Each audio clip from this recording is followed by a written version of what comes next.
지난주 금요일 외국인이 선물에 작은 씨앗을 하나 심어놨어요. 약 10,000계약 이상 플러스. 이게 과연 무슨 뜻이었을까? 단순한 수익 실현 청산이냐? 아니면은 더 팔기 위한 준비, 해치였나? 만약에 해치였으면은 월요일 추가 매도를 위한 전략적인 움직임이었죠. 물론 이제 다들 오늘 월요일 그냥 월요일이 아니라 시커멓게 묻은 검은 월요일이었죠. 그래서 이제 결과는 다 아시겠지만은 구독자 한 분과의 대화로 추적이 가능했었던 중요한 숫자는 바로 금요일에 주식 선물을 외국인이 약 마이너스 25,000계약 이상, 지수 선물은 일반 계약 샀으면서 삼성전자나 SK하이닉스 이런 개별 종목들의 주식 선물은 2.5만 계약이나 더 팔았었죠. 이게 금일 월요일 개파락에, 그리고 지금 현재 마이너스 8% 이상 더 빠지고 있는데 장 막판에 그 서막을 알리던 신호탄이었어요. 만약 청산이었으면은 하락 배팅 끝 이러면서 지수 선물도 사고 주식 선물도 사야 했었죠. 환매수. 그런데 더 팔기 위함이었다. 해치였다. 지수 선물만 억지로 띄워놓고 실제 알맹이인 종목, 주식 선물이나 현물은 계속 팔아 제끼는 거죠. 즉 한마디로 그렇게 지금 누적으로 50조 원 넘게 주 장창 팔아 제꼈는데도 아직 더 팔 게 남아있어서 그런지는 몰라도 지금 지수인 숫자는 낚시용으로 관리하겠지만 그게 선물 플레이였죠, 금요일에. 하지만 종목인 삼성이나 SK하이닉스는 월요일에도 박살을 내겠다. 그 의지를 이미 금요일부터 마음속 깊은 곳에서부터 강하게 품고 있었던 거예요. 금요일 선물에서의 약 1만 계약, 8천억 정도 되죠. 월요일에 남은 현물 주식을 그래도 최대한 높은 가격에 팔기 위한 마케팅 비용 혹은 미끼, 결국 도망가기 위해 던진 연막탄이었던 거죠. 자, 하지만 오늘 영상이 뒤로 갈수록 이제 슬슬 조금씩은 약간의 희망적인 이야기들이 그 싹을 틔우기 시작해요. 자, 그래서 다시 월요일 코스피로 돌아와 보자면 이미 정규장 시작하기 전에 8시 프리마켓에서부터 장난 아니었죠. 삼성전자, SK하이닉스 벌써 처음부터 그냥 마이너스 8%, 10% 우후죽순으로 다른 회사들도 가시 달린 두리안 나무에서 막 떨어지듯 그냥 융단 폭격을 퍼부었습니다. 그리고 개장 시작하자마자 서킷 브레이커 발동. 지수가 한때 7,442까지 떨어졌죠. 6월 2일 고점 8,934 대비 불과 4거래일 만에 마이너스 17%에 가까워요. 그리고 원달러 환율은 1,550원 돌파해서 1,560원 근저리에서 아주 살짝 지금 왔다 갔다 하는 그 수준에 있는데, 어쨌든 아직까지도 2009년 글로벌 금융위기 이후에 거의 약 20년 만에 최고치죠. 그래서 어쨌든 오늘 이야기에서 가장 중요한 거는 지금 거의 장 마감 기준 코스피가 내렸다 올랐다 내렸다 올랐다 다시 내리는데 지금 약 한 7,488, 이게 바닥인가 아니면 더 내려가는가, 신규 진입은 언제 해야 되는가,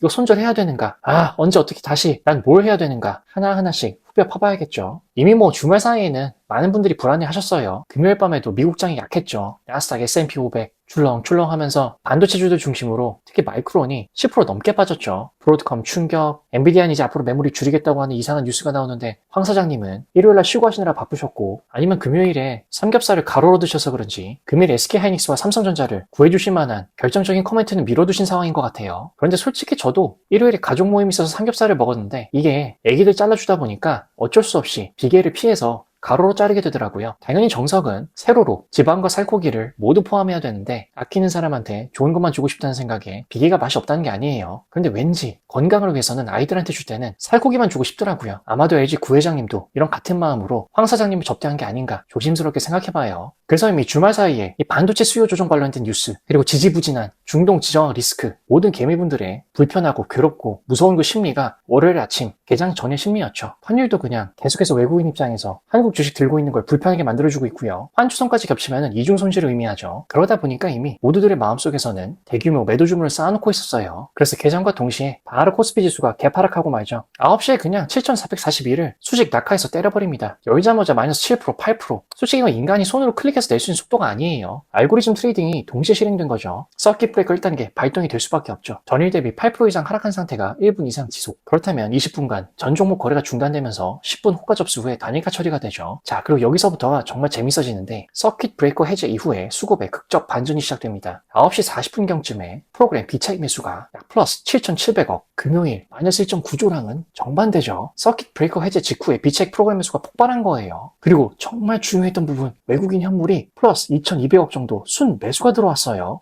드디어 그렇게 주구장창 팔아 제끼기만 했는데 이제 현물에서도 외국인 순매수가 들어오나, 반대 방향의 전초였죠. 서킷 브레이커로 강제 중단됐다가 재개가 되면서 외국인 중 일부가 이 가격이면 살만해. 그리고 선물에서 기관이 약 5천억 정도, 주식 선물에서는 2천억 가량. 이 당시에는 현물을 마이너스 142억 원으로 소폭 매도했는데 선물과 주식 선물에서 매수로 방어에 들어왔어요. 이게 약 7,400선에서 7,800까지 반등의 씨앗이 되었죠. 이 서킷 브레이커의 역설적 효과라는 게 공황 매도를 약 20분간 강제로 멈추잖아요. 실제로 이 20분 동안 시장 참여자들이 냉정을 많이 쳤습니다. 야, 8%, 10%가 빠졌는데 진짜 이 주식이 가격이 맞냐? 며칠 동안 주고 장창 올랐는데 야, 이 정도면 이제 저점 타점 매수 완벽한 눌림목이다. 삼전이 30만 원 아래로 내려왔잖아. 이거 기회 아니야? 이러한 판단들 덕택에 재개 직후 대규모 저가 매수가 나타났죠. 그리고 어느 정도는 패시브 펀드의 의무 매수라는 것도 있는데 코스피 그리고 코스피 200 지수가 이렇게 떨어지면은 ETF나 연기금 등 지수를 추종하는 패시브 자금들은 비중 유지를 위해서 기계적으로 주식을 사야 돼요. 즉 서킷 브레이커 해제 직후에 비차익 프로그램 매매 약 8천억가량의 상당 부분이 바로 이 물량인 거죠. 레버리지 ETF 리밸런싱 물량도 여기에 섞여 있는 거고 지수가 8% 이상 하락하니까 레버리지 2X 이런 ETF들은 비중을 맞추기 위해서 자동으로 현물 매수를 실행을 해요. 이것도 오전 급반등의 연료였죠. 그리고 7,000에서 7,500 구간은 어느 정도의 지지선 구간이에요. 6월 1일 고점 8,934 대비 마이너스 20% 구간이 7,147이고 마이너스 15% 구간이 7,594. 즉 오늘 저가인 7,442는 마이너스 20% 기준 7,147보다 약 300포인트 위에요. 이 정도면 버텨야 된다. 심리적 방어선이 또 형성되는 거죠. 그리고 이 구간은 이제 슬슬 5월 하락 당시에도 지지를 받았던 구조적인 지지 구간이에요. 단순 심리선이 아니라 실제 수급이 쌓여있는 짧지만 한 달간의 역사가 있는 어느 정도의 방어적인 가격대죠. 그리고 금일 오늘 하루 기관 선물 누적이 장중에는 약 23,000계약 정도 됐는데 금요일 마이너스 5,400계약 정도랑은 정반대죠. 물론 장 종료 이후에는 다시 약 10,000계약 아래로 떨어졌어요. 플러스 이건 기관이 현물을 다 살 수는 없지만은 선물 정도로는 방어하겠다. 선물 매수는 지수 하단을 받치는 역할을 하죠. 다만 이 수치에는 레버리지 인버스 ETF에 해지 포지션 조정도 포함돼요. 즉 전부가 순수한 강세 베팅은 아니다. 하지만 방향성은 명확하죠. 기관이 선물 시장에서 계속 줄어들고 있는데 지금 여튼 장중에는 지수 하단을 살짝쿵 방어했다. 서킷 브레이커 이후에 기관 선물 매수도 7,442 반등의 핵심 기반이었어요.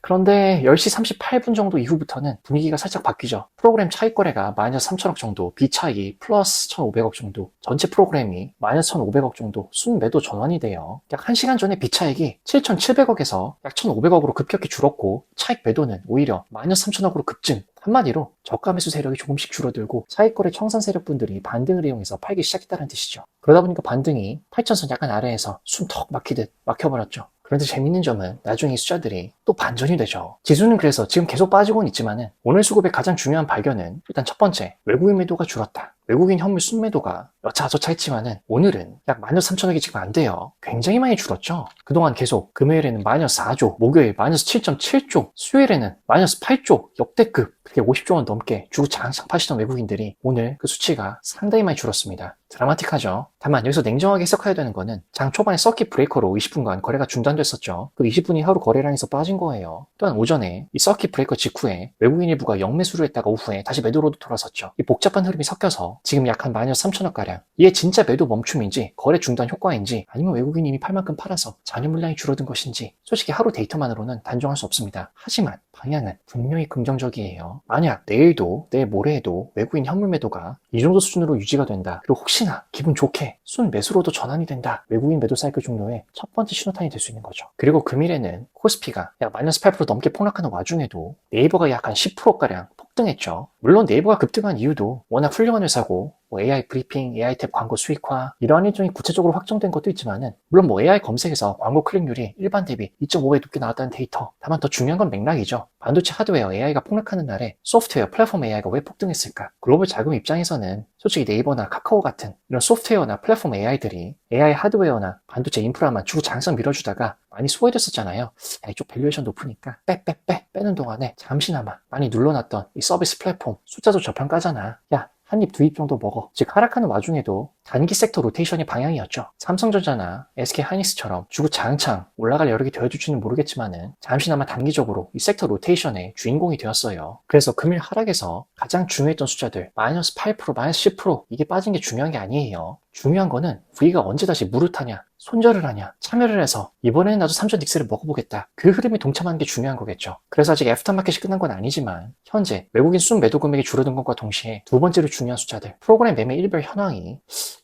당장 지금 단타가 아닌 이상은 장기 매수 시점이라고 말씀드리기는 어렵지만 그래도 비차익 거래가 현재 플러스 1조 원 정도 된다. 이건 좋은 신호예요. 중요한 게 그동안 매도의 주체들을 보면은 1단계 매도 주체가 외국인, 금요일에는 뭐 현물, 선물, 주식 선물 3중 대규모 청산이 있었고, 이것과 동시에 그동안 알고리즘 플러스 차익거래 프로그램, 기계적인 패닉 청산이 이제 오늘 있었고, 이 모든 것들이 이제 완전히 종반까지 왔다고 보긴 어렵지만은 주말에 쌓였던 공포가 오늘 하루 중에 다운, 업, 다운, 업, 다운 계속 기계적으로 실행이 됐죠. 자, 이것들이 중요한 이유는 슬슬 이제 마지막에 이런 기계적 청산이 소진되면은 매도 압력 자체가 지금 당장 그렇다는 게 아니에요. 하지만 슬슬 증발이 될 수도 있다. 그래서 아직까지는 진짜 바닥은 아니고 진짜 반등도 나오려면 조금 멀었어요. 앞으로 5가지 조건 중에 최소 3가지는 충족이 돼야 되는 게 조건 1번은 외국인 현물 순매수의 전환. 가장 중요하죠. 오늘 여전히 마이너스지만 방향은 좋아졌어요. 내일 순매수로도 들어온다. 슬슬 강력해지는 신호죠. 3거래일 연속 순매수를 한다. 조금씩 총탄을 장전을 해도 돼요. 하지만 빠르진 않게. 그리고 원달러 환율이 1,530원 이하로 최소한 더 떨어져 줘야겠죠. 지금 아직 멀었어요. 이 안 내려오면은 외국인 환차손이 계속되고 매도 압박이 유지됩니다. 달러 약세 플러스 한국 경제지표 호조가 필요한 거죠. 그리고 비책 프로그램 매수에 최소 2일 연속 순매수. 이게 없었어요, 그동안. 이게 뭐 그렇게 어렵다고. 지금 플러스로 전환됐죠. 제발 이게 유지되면서 계속 들어와 준다면은 패시브 자금 유입이 안정이 돼간다는 증거. 그리고 오늘처럼 레버리지 ETF 리밸런싱 포함이 되었지만 이것이 내일도 지속이 되어줘야겠죠. 기관 선물 순매수가. 기관이 선물을 계속 사면서 지수하단을 받쳐준다. 그리고 황 사장님이 가로로 삼겹살을 드셔서 화난 건지는 모르겠지만은 그냥 명쾌하게 좀 더 강하게 엔비디아 루머나 앞으로 AI 방향성 등 한 번쯤 또 시장을 구해주시면은 다시 한번 그 테마성 제로의 반등으로 시장이 안정화될 수 있겠죠. 미국과 이란 협상 타결은 솔직히 그렇게 또 많이 바라지도 않아요. 잘 돼야겠지만은 계속 희망 고문만 하면 메비우스의 띠 같은 거죠. 그래서 무난한 시나리오는 7,400선을 한 번 더 테스트하고, 그런데 뭔가 불안하죠. 지금도 계속 아래쪽을 테스트하는 것 같아요. 위쪽이 아니라. 이중 바닥 확인이 되느냐. 이후 계속 횡보하면서 점진적인 반등. 이게 가장 무난한데 이상하게 불안하죠. 가장 안 좋은 시나리오는 환율이 계속 이 선에서 정리가 안 되고 더 위로 올라간다. 외국인 매도가 재가속이 되죠.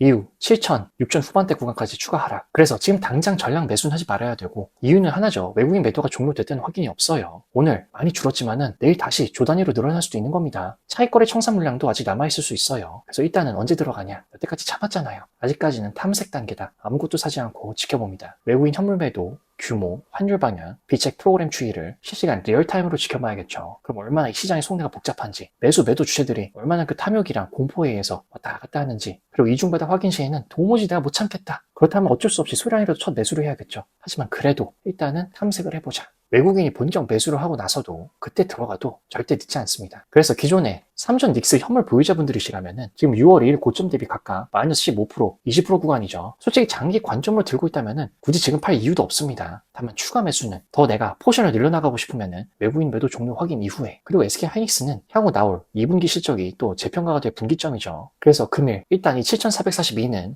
저점은 더 낮아질 수도 있어요. 하지만 일단은 패닉이 만든 과매도 저점. 서킷 브레이커 해제 후에 기관 선물 약 플러스 2만 계약 이상, 패시브 플러스 레버리지 ETF, 리밸런싱 비차익 플러스 7,700억, 이런 것들이, 이러한 반등이 일단 1차 과매도 저점이라는 증거죠. 진짜 펀더멘탈 붕괴는 일단 아닌 것 같다. 모두가 생각하기에. 하지만 위로 올라갔을 때 그 광기를 우린 봤죠. 그래서 그렇기 때문에 계속 관망. 그래서 보수적으로는 아직까지는 기계적으로 조금씩 이제 슬슬 그 끝물에 온 것 같긴 하지만은 큰 손들의 매도 추이가 아직 끝나지 않은, 눈은 크게 부릅뜨고 심장은 단디하고 용감하게 기회가 왔을 때 이제는 내 차례를 노려봐야 되는 그런 사자가 사냥하기 직전에 웅크리고 있는 관망의 담대함이 지배하는 그런 시간인 거예요.